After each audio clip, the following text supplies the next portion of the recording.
Você já acordou com dores na mandíbula ou na cabeça? Pode ser bruxismo. Entenda o que é e como prevenir esse problema.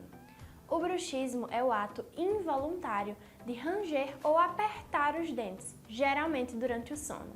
Esse hábito pode causar sérios danos aos dentes, dores na mandíbula, na cabeça e até problemas na articulação temporomandibular, a ATM. As causas para o surgimento do bruxismo estão relacionadas a estresse e ansiedade, desalinhamento dos dentes e até mesmo distúrbios do sono.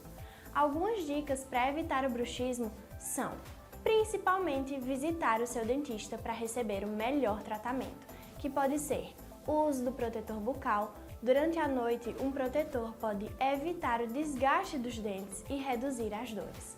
O controle de estresse. Práticas de relaxamento podem ajudar a aliviar o estresse. Um profissional pode ajustar a sua mordida se necessário ou indicar outras alternativas de tratamento. Se você está sentindo dores ou percebe sinais de bruxismo, não deixe de procurar ajuda. E mais dicas de saúde bucal, acesse as redes sociais da tvalagoana.com, a TV com a cara da nossa gente.